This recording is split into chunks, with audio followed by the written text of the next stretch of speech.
نماز فجر کے بعد یہ سورت 3 بار پڑھیں۔ سارے رشتہ دار پوچھیں گے 900 کروڑ کیسے ملا؟ جھوٹ لگتا ہے تو بے شک ازما لو۔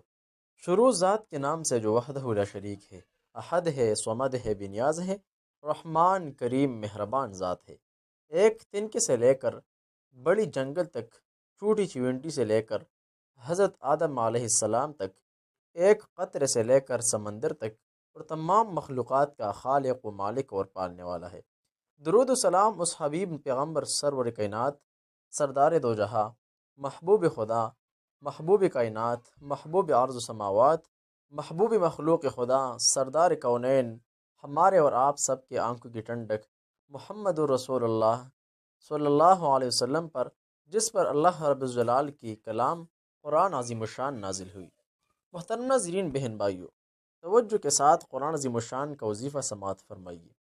دراصل وظائف خود دولت نہیں ہوتا، بلکہ دولت کا سبب بن سکتا ہے۔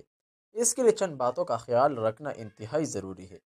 سب سے پہلے جب کوئی بندہ کوئی بھی تسبیح اور وظائف کرتا ہے تو سب سے پہلے اپنے دل میں یہ خیال کرے کہ یہ وظیفہ میں کس مقصد کے لیے کر رہا ہوں۔ اگر آپ کی مقصد خاص دنیاوی سوچ ہے تو صرف دنیاوی مقصد کے لیے وظیفہ کام کرے گا، لیکن اس طرح کام نہیں کرتا جس طرح ایک بندہ دنیاوی سوچ کے ساتھ ساتھ آخرت کی غم اور فکر بھی کرتا ہے۔ تو لہٰذا اسی پر صرف اور صرف دنیاوی مقصد کے لیے نہ کرے، بلکہ آخرت کا غم اور فکر بھی اپنے ذہن اور اپنے دل و دماغ میں لازم رکھے۔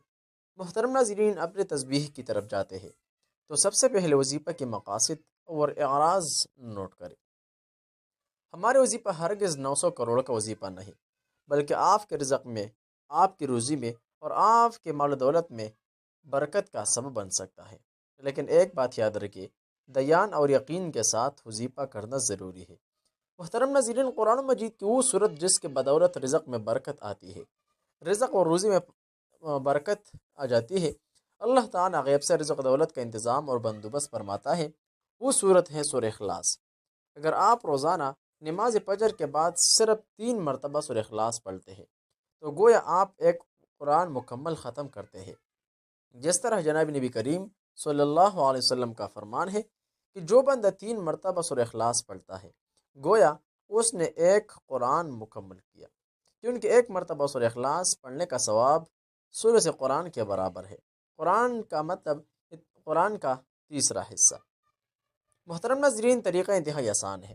نماز فجر پڑھنے کے بعد سب سے پہلے اپنی جگہ بیٹھے رہے، 3 مرتبہ درود شریف پڑھے، اس کے بعد 3 مرتبہ سورہ اخلاص پڑھے، آخر میں اپنی حاجت، اپنے مقصد کے لیے دعا کرے اور روزانہ یہ عمل کرے۔ 7 دنوں تک یہ عمل جاری رہے، انشاءاللہ آپ پر اچھے دن اور بہترین دن ضرور آئے گی۔ جزاکم اللہ خیرہ۔ السلام علیکم ورحمۃ اللہ وبرکاتہ۔